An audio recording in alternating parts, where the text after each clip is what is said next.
phasing out nuclear energy was a serious strategic mistake. If you felt you had to do it, you should at least have kept Germany's last nuclear power plants running 3 years ago, just to preserve the generation capacity we had at the time. This is how we are carrying out the most expensive energy transition in the world. Friedrich Merz, Halle, January 14, 2026. Reality is unforgiving. At the very moment Chancellor Merz was thundering at the reception for business leaders in Halle, accusing his predecessors, including the so-called Empress of Europe Angela Merkel, the German economy was closing out its third consecutive year of recession. Reality does not care about your ideological frameworks. It does not reward moral posturing, and the laws of physics remain immutable. Merz's frustration lays bare something far more profound: how an entire political industrial establishment can collectively misjudge one of the most fundamental pillars of a modern state. Today, energy in Germany is up to 3 times more expensive than in China.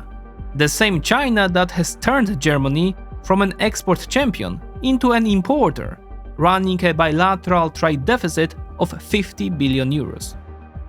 And so, as reality knocks ever more insistently on the door of the Chancellor's office, Berlin is beginning to entertain thoughts that challenge the very foundations of its policy consensus, including the core assumptions of the Green Deal itself. The CDU is now considering redefining what climate neutrality actually means. Radical revisions, or even outright rejection, are being demanded not only by big business, but also by trade unions. The new mantra goes as follows: flexible targets instead of rigid pathways, technological openness instead of ideology. So are Germany's elites quietly losing faith in the Green Deal? Let's find out.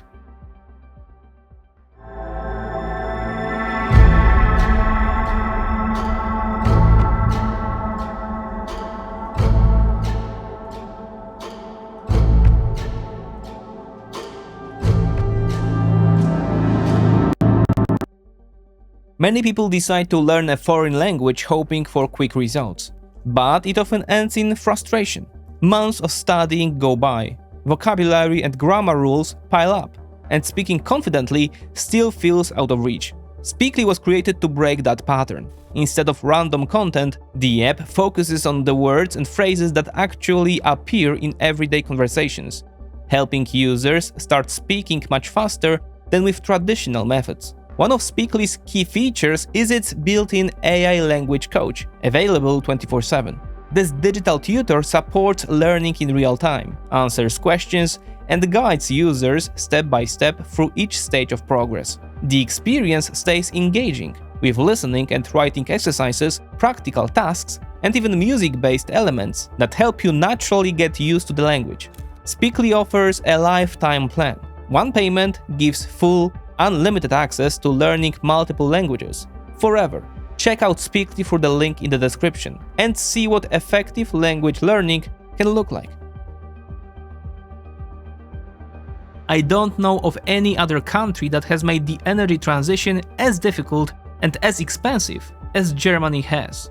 We set ourselves a goal that now needs to be corrected, but quite simply, we no longer have sufficient generation capacity. Admitting this may be the most powerful symbol of the scale of the failure so far, a failure that becomes even clearer when we look at the data.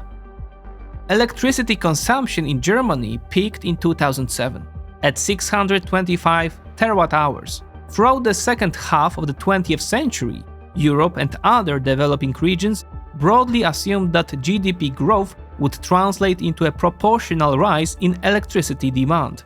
Germany's energy transition was meant to break this link, delivering major savings through reduced grid losses and steadily improving energy efficiency. The transition, however, was accompanied by the relocation of energy-intensive industries beyond Germany's borders.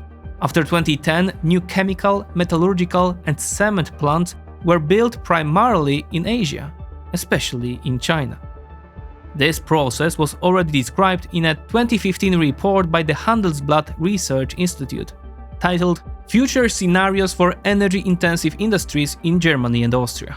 The report noted the trend with concern, yet, as its authors observed at the time, quote, "The shift from an industrial society to a service-based one has, over recent decades, generally been welcomed as an unequivocally positive development toward a, quote, clean economy, and was clearly visible across much of the Western world."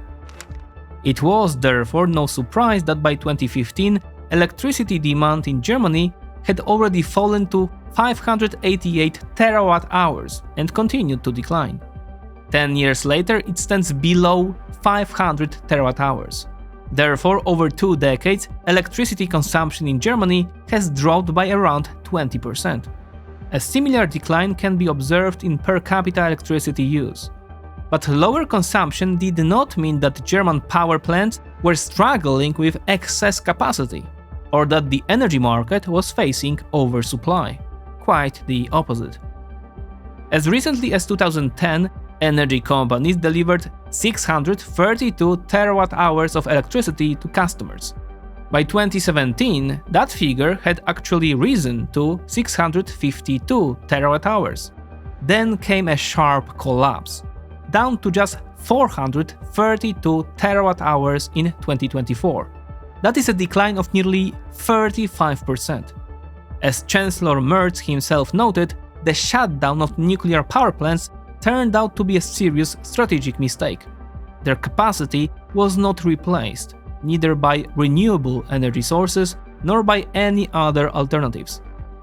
As a result, Germany has shifted from being a net exporter of electricity to becoming the largest net importer of power in the European Union.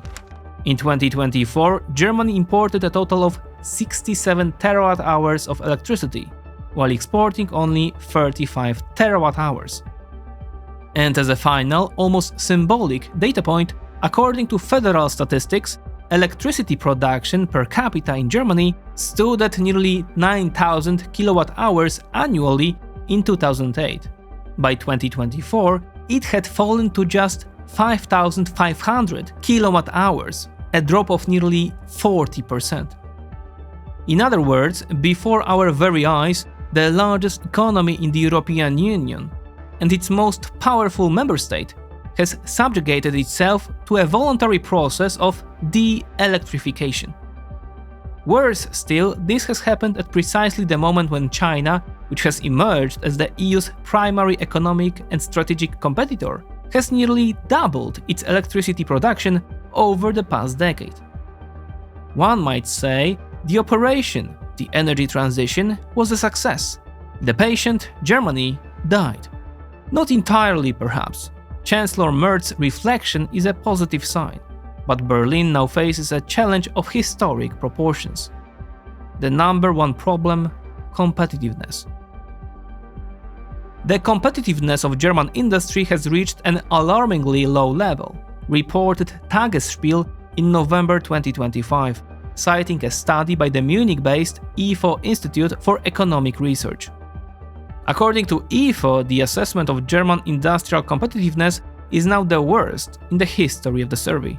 In October, 37% of companies reported a decline in competitiveness relative to countries outside the European Union, more than 10 percentage points higher than just 6 months earlier. Germany's position is also deteriorating within the EU itself, with 21% of respondents reporting a loss of competitiveness against other member states.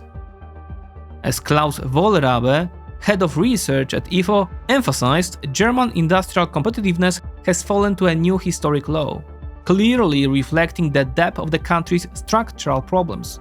The decline spans nearly all sectors, but it is particularly severe in energy-intensive industries.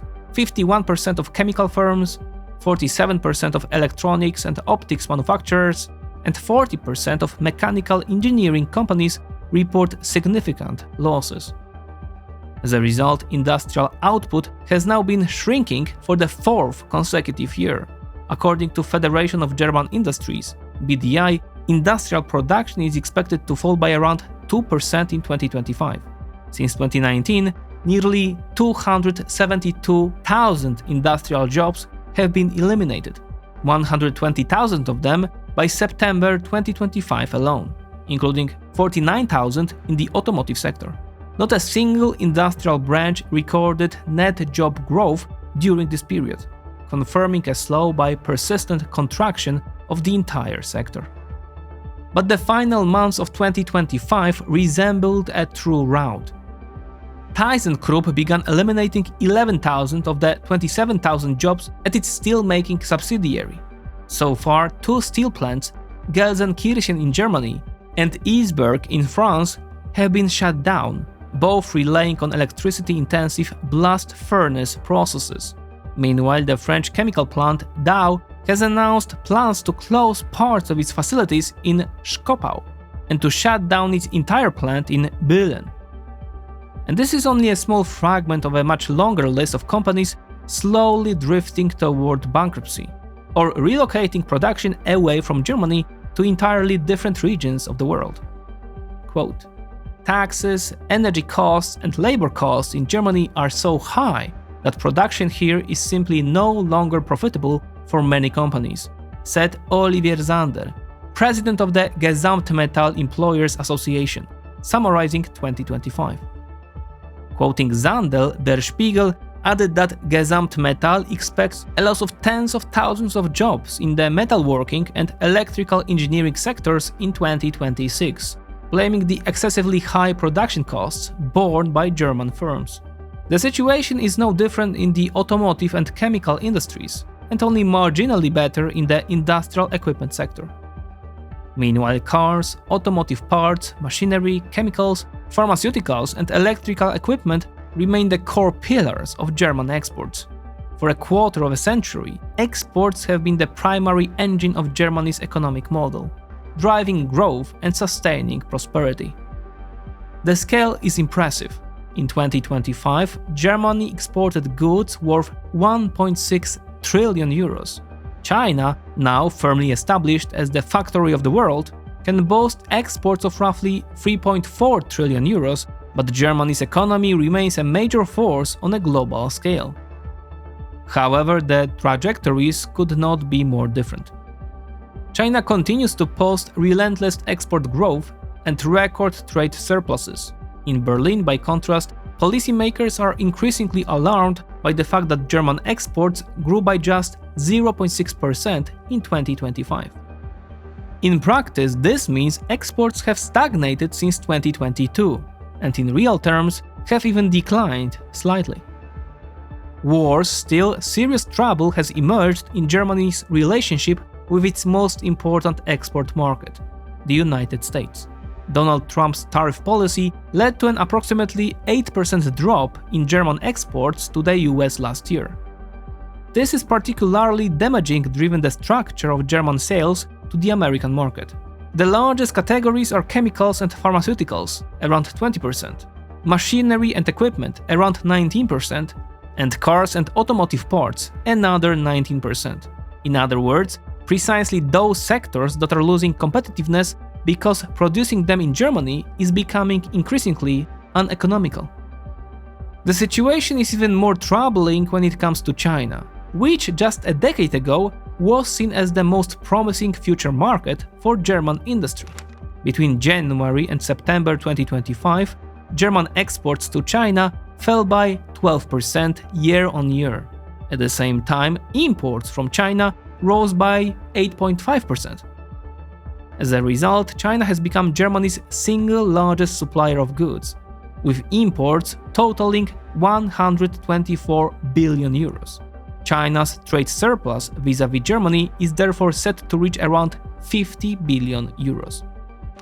For Germans, long accustomed to running persistent trade surpluses, including regularly with the United States, this represents a profound shock. The sense of defeat is deepened by the breakdown of products that Chinese buyers are increasingly rejecting. At the top of the list are German-made cars produced in Europe, with sales down 35% year-on-year. Next come German electrical equipment, down 11%.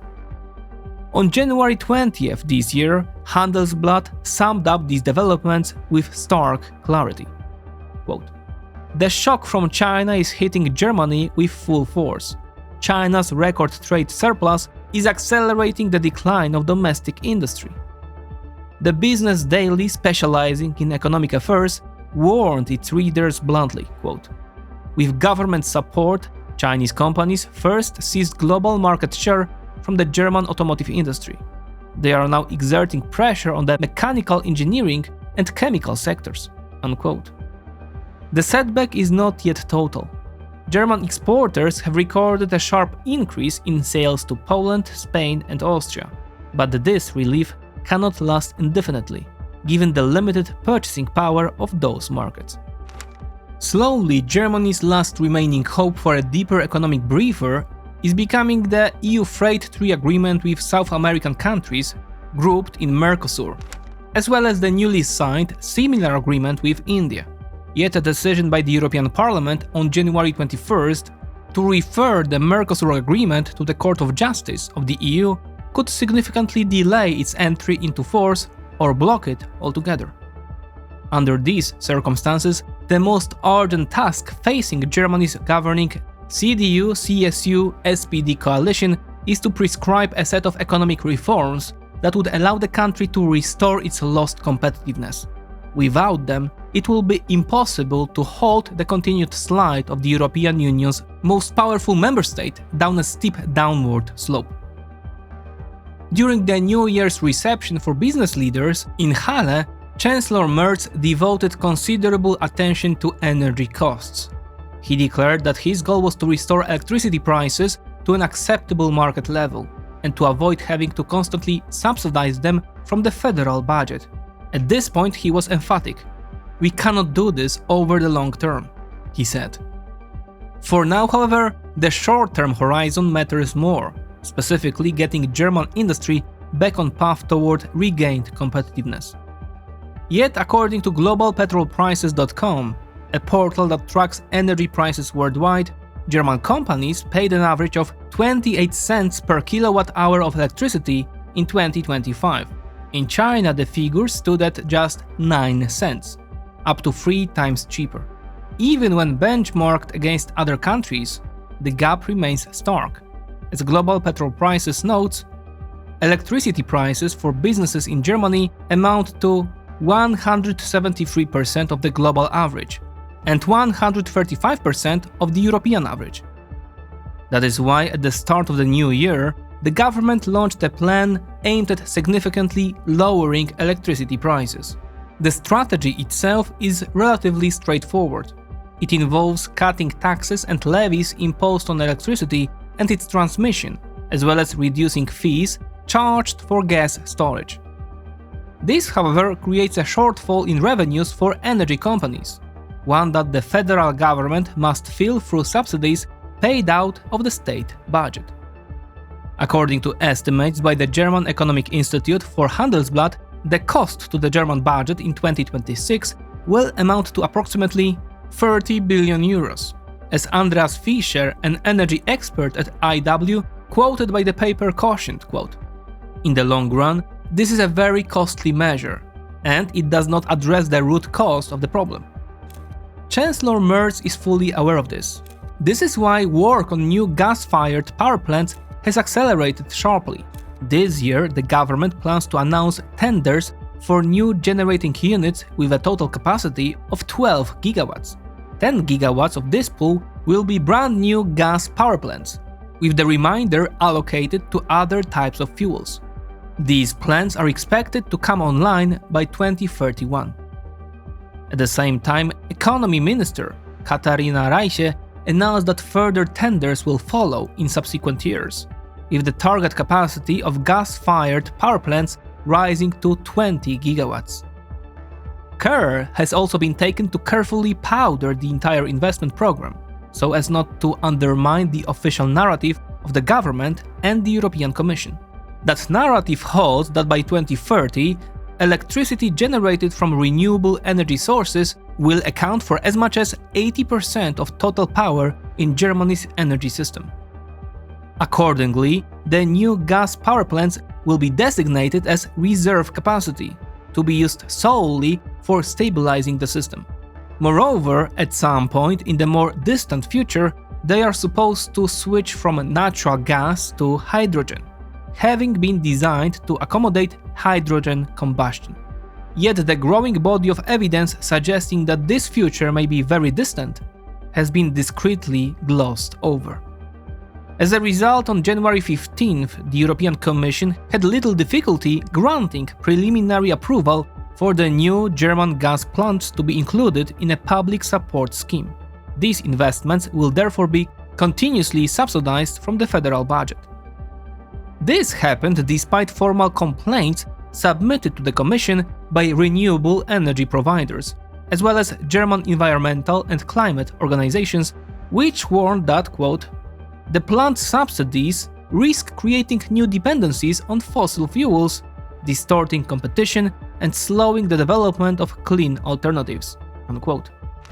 And indeed, the idea of shutting down fully functional, zero-emission nuclear power plants only to replace them with gas-fired facilities, that is, fossil fuels, has little to do with the principles of sustainable development, environmental responsibility, or climate protection. Moreover, Germany does not possess its own natural gas reserves, and its relations with the two largest exporters, Russia and the United States, are, to put it mildly, strained. By the way, betting on gas only reinforces the belief that Germany will always face pressure to normalize relations with the Kremlin and resume gas imports from Russia, even despite the fact that in recent days the EU has passed a resolution calling for a complete halt to Russian gas imports by 2027.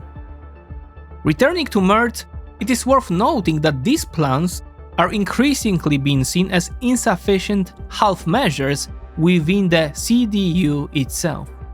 Fear of economic decline is fueling a growing chorus within the very country that was once the European Union's strongest champion of the Green Deal, calling for a radical revision, or even its outright rejection. Even oil-rich Saudi Arabia would not go this far. Two major factions within the CDU want to abandon the goal of climate neutrality, warned Der Spiegel on January 23rd. Within Germany's co-governing Christian Democrats, the dispute over climate targets, set by Berlin and the European Union, is intensifying rapidly.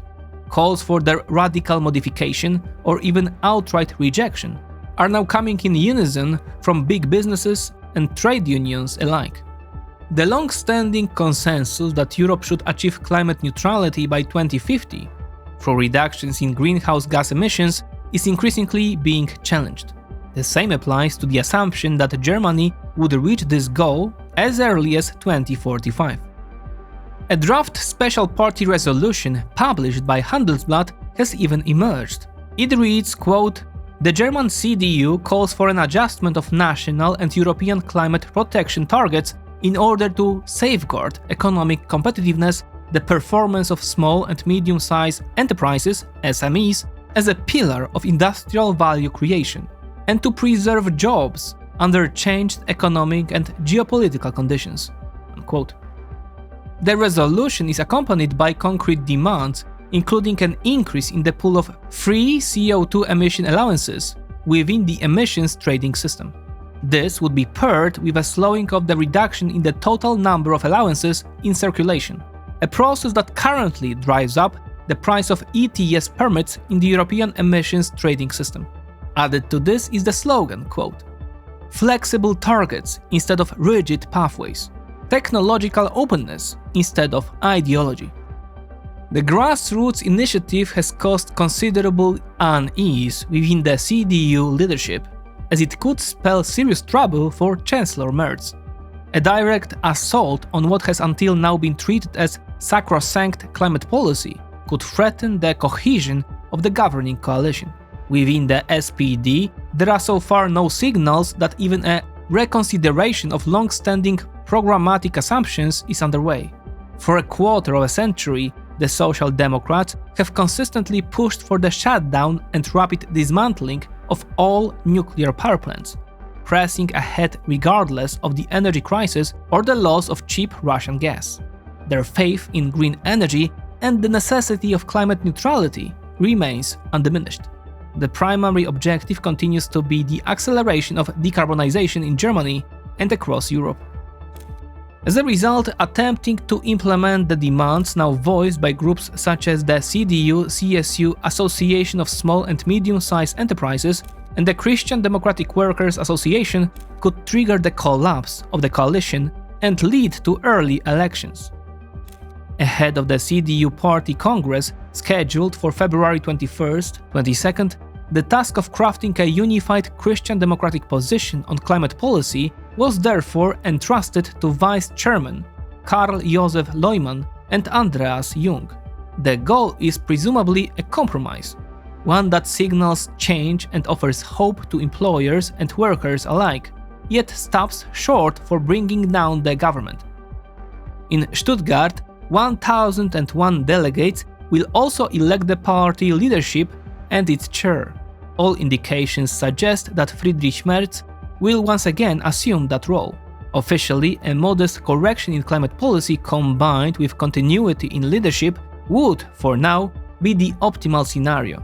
It would preserve the governing coalition, cool tempers for a time, and give Chancellor Merz's already launched measures a chance to deliver results. But time will remain decisive. The energy trap Germany has fallen into, combined with the erosion of industrial competitiveness, is producing increasingly tangible consequences. These effects are no longer limited to those tied directly to industry.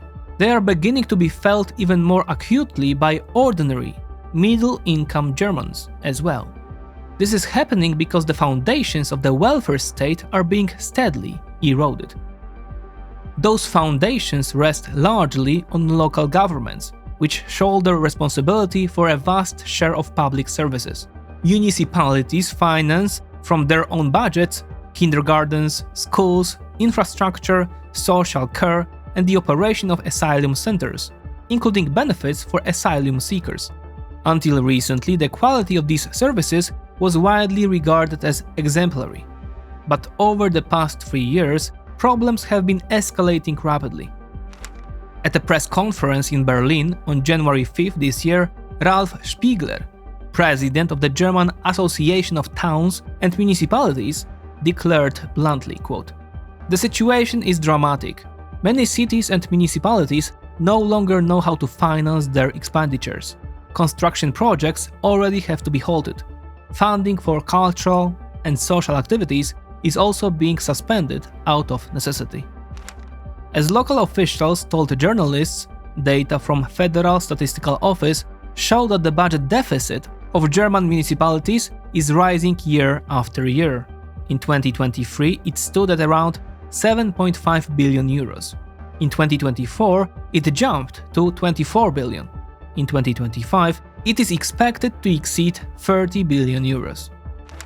At the same time, municipal spending has reached roughly 400 billion euros and is likely to rise further in the coming years due to the growing number of elderly citizens requiring care.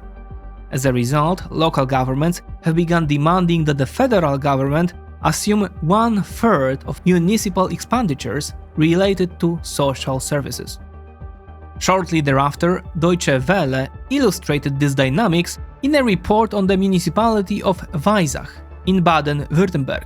The story offers a vivid example of how Germany's energy trap and the loss of industrial competitiveness translate into everyday life.